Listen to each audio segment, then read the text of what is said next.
ஆதியாகமம் அதிகாரம் 41. 2 வருஷம் சென்ற பின்பு பார்வோன் ஒரு சொப்பனம் கண்டான். அது என்னவென்றால், அவன் நதியண்டையிலே நின்று கொண்டிருந்தான். அப்பொழுது அழகும் புஷ்டியுமான 7 பசுக்கள் நதியிலிருந்து ஏறி வந்து புல் மேய்ந்தது. அவைகளின் பின் அவலட்சணமும் கேவலமுமான வேறே 7 பசுக்கள் நதியிலிருந்து ஏறி வந்து நதி ஓரத்தில் மற்ற பசுக்களண்டையிலே நின்றது. அவலட்சணமும் கேவலமுமான பசுக்கள் அழகும் புஷ்டியுமான 7 பசுக்களையும் பட்சித்துப் போட்டது. இப்படி பார்வோன் கண்டு விழித்துக் கொண்டான். மறுபடியும் அவன் நித்திரை செய்து 2ஆம் விசை ஒரு சொப்பனம் கண்டான். நல்ல செழுமையான 7 கதிர்கள் ஒரே தாளிலிருந்து ஓங்கி வளர்ந்தது. பின்பு சாவியானதும் கீழ்காற்றினால் தீர்ந்ததுமான 7 கதிர்கள் முளைத்தது. சாவியான கதிர்கள் செழுமையும் நிறைமேனியுமான அந்த 7 கதிர்களையும் விழுங்கிப் போட்டது. அப்பொழுது பார்வோன் விழித்துக் கொண்டு அது சொப்பனம் என்று அறிந்தான். காலமே பார்வோனுடைய மனம் கலக்கங்கொண்டிருந்தது. அப்பொழுது அவன் எகிப்திலுள்ள சகல மந்திரவாதிகளையும் சகல சாஸ்திரிகளையும் அழைப்பித்து அவர்களுக்கு தன் சொப்பனத்தைச் சொன்னான். ஒருவராலும் அதன் அர்த்தத்தை பார்வோனுக்குச் சொல்லக்கூடாமற் போயிற்று. அப்பொழுது பானபாத்திரக்காரரின் தலைவன் பார்வோனை நோக்கி, நான் செய்த குற்றம் இன்றுதான் என் நினைவில் வந்தது. பார்வோன் தம்முடைய ஊழியக்காரர் மேல் கடுங்கோபங்கொண்டு என்னையும் சுயம்பாகிகளின் தலைவனையும் தலையாரிகளின் அதிபதி வீடாகிய சிறைச்சாலையிலே வைத்திருந்த காலத்தில் நானும் அவனும் ஒரே ராத்திரியிலே வெவ்வேறு பொருள் கொண்ட சொப்பனம் கண்டோம்.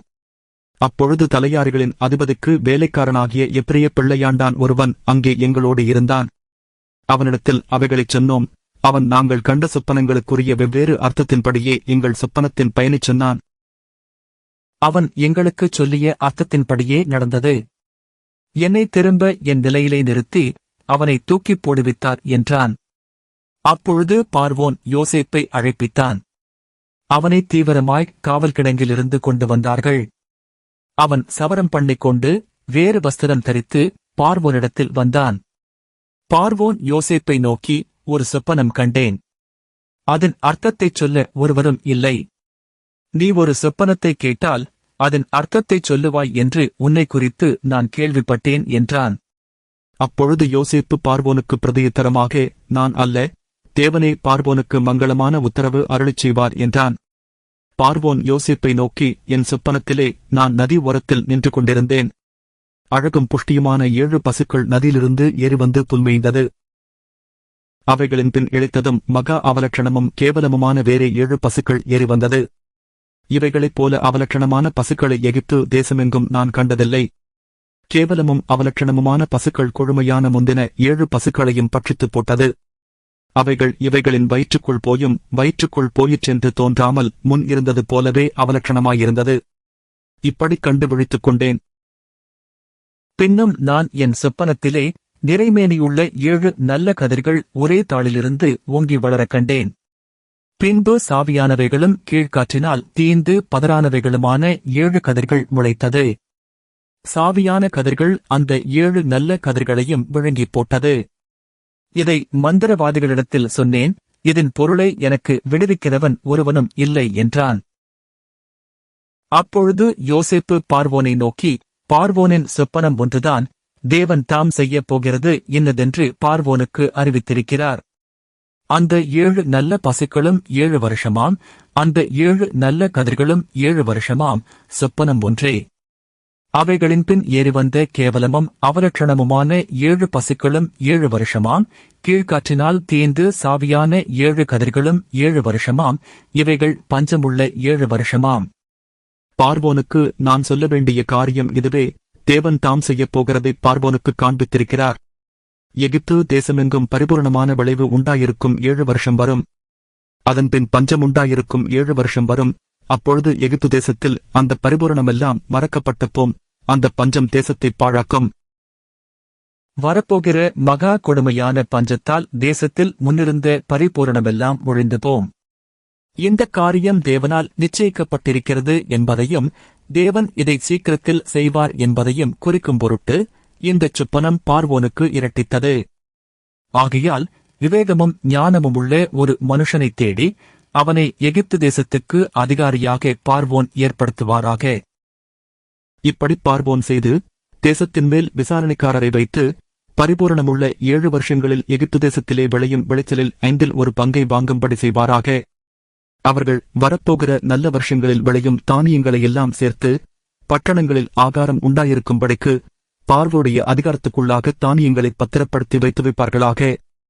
தேசம் பஞ்சத்தினால் அழிந்து போகாதபடிக்கு அந்த தானியம் இனி எகிப்து தேசத்தில் உண்டாகும் பஞ்சமுள்ள 7 வருஷங்களுக்காக தேசத்திற்கு ஒரு வைப்பாயிருப்பதாக என்றான். இந்த வார்த்தை பார்வோருடைய பார்வைக்கும் அவன் ஊழியக்காரர் எல்லாருடைய பார்வைக்கும் நன்றாய் கண்டது. அப்பொழுது பார்வோன் தன் ஊழியக்காரரை நோக்கி, தேவ ஆவியைப் பெற்ற இந்த மனுஷனைப் போல வேறொருவன் உண்டோ என்றான். பின்பு பார்வோன் யோசேப்பை நோக்கி, தேவன் இவையெல்லாவற்றையும் உனக்கு வெளிப்படுத்தியிருக்கிறபடியால் உன்னைப் போல விவேகமும் ஞானமும் உள்ளவன் வேறொருவனும் இல்லை. நீ என் அரமனைக்கு அதிகாரியாயிருப்பாய். உன் வாக்கின்படியே என் ஜனங்கள் எல்லாரும் அடங்கி நடக்க கடவர்கள். சிங்காசனத்தில் மாத்திரம் உன்னிலும் நான் பெரியவனாய் இருப்பேன் என்றான். பின்னும் பார்வோன் யோசேப்பை நோக்கி, பார், எகிப்து தேசம் முழுமைக்கும் உன்னை அதிகாரியாக்கினேன் என்று சொல்லி, பார்வோன் தன் கையில் போட்டிருந்து தன் முத்திரை மோதிரத்தை கழற்றி அதை யோசேப்பின் கையிலே போட்டு மெல்லிய வஸ்திரங்களை அவனுக்கு உடுத்தி பொன் சரப்பணியை அவன் கழுத்திலே தரித்து தன்னுடைய 2ஆம் ரதத்தின் மேல் அவனை ஏற்றி தெண்டனிட்டு பணியுங்கள் என்று அவனுக்கு முன்பாக கூறுவித்து எகிப்து தேசம் முழுமைக்கும் அவனை அதிகாரியாக்கினான். பின்னும் பார்வோன் யோசேப்பை நோக்கி, நான் பார்வோன். ஆனாலும் எகிப்து தேசத்தில் உள்ளவர்களில் ஒருவனும் உன் உத்தரவில்லாமல் தன் கையாவது தன் காலையாவது அசைக்கக்கூடாது என்றான். மேலும் பார்வோன் யோசேப்புக்கு சாப்னாத் பன்னேயா என்கிற பெயரையிட்டு ஓன்பட்டணத்து ஆசாரியனாகிய போத்திபிராவின் குமாரத்தியாகிய ஆஸ்நாத்தை அவனுக்கு மனைவியாக கொடுத்தான். யோசேப்பு எகிப்து தேசத்தைச் சுற்றிப் பார்க்கும்படி புறப்பட்டான். யோசேப்பு எகிப்தின் ராஜாவாகிய பார்வோனுக்கு முன்பாக நிற்கும்போது 30 வயதாயிருந்தான். யோசேப்பு பார்வோனுடைய சந்நிதியிலிருந்து புறப்பட்டு எகிப்து தேசம் எங்கும் போய்ச் சுற்றிப் பார்த்தான். பரிபூரணமுள்ள 7 வருஷங்களிலும் பூமி மிகுதியான பலனைக் கொடுத்தது. அவ்வேழு வருஷங்களில் எகிப்து தேசத்தில் விளைந்த தானியங்களை எல்லாம் அவன் சேர்த்து அந்த தானியங்களை பட்டணங்களில் கட்டி வைத்தான். அந்தந்த பட்டணத்தில் அதனதின் சுற்றுப்புறத்து தானியங்களை கட்டி வைத்தான்.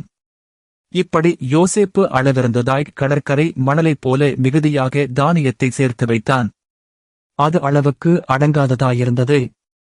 பஞ்சமுள்ள வருஷங்கள் வருவதற்கு முன்னே யோசேப்புக்கு 2 குமாரர் பிறந்தார்கள். அவர்களை ஒன் பட்டணத்து ஆசாரியனாகிய போத்திபிராவின் குமாரத்தியாகிய ஆஸ்நாத்து அவனுக்குப் பெற்றாள். யோசேப்பு, என் வருத்தம் யாவையும் என் தகப்பனுடைய குடும்பம் அனைத்தையும் நான் மறக்கும்படி தேவன் பண்ணினார் என்று சொல்லி மூத்தவனுக்கு மனாசே என்று பெயரிட்டான். நான் சிறுமைப்பட்டிருந்த தேசத்தில் தேவன் என்னை பல்கப் பண்ணினார் என்று சொல்லி இளையவனுக்கு எப்ராயிம் என்று பெயரிட்டான். எகிப்து தேசத்தில் வந்த பரிபூரணமுள்ள 7 வருஷங்களும் முடிந்தபின் யோசேப்பு சொல்லியபடி 7 வருஷ பஞ்சம் தொடங்கினது. சகல தேசங்களிலும் பஞ்சம் உண்டாயிற்று. ஆனாலும் எகிப்து தேசமெங்கும் ஆகாரம் இருந்தது. எகிப்து தேசமெங்கும் பஞ்சம் உண்டான போது ஜனங்கள் உணவுக்காக பார்வோனை நோக்கி ஓலமிட்டார்கள். அதற்குப் பார்வோன், நீங்கள் யோசேப்பினிடத்துக்குப் போய் அவன் உங்களுக்கு சொல்லுகிறபடி செய்யுங்கள் என்று எகிப்தியர் எல்லாருக்கும் சொன்னான். தேசமெங்கும் பஞ்சம் உண்டானபடியால் யோசேப்பு களஞ்சியங்களை எல்லாம் திறந்து எகிப்தியருக்கு விற்றான். பஞ்சம் எகிப்து தேசத்தில் வரவரக்கூடியதாயிற்று. சகல தேசங்களிலும் பஞ்சம் கொடுதாயிருந்தபடியால் சகல தேசத்தார்களும் யோசேப்பினிடத்தில் தானியம் கொள்ளும்படி எகிப்துக்கு வந்தார்கள்.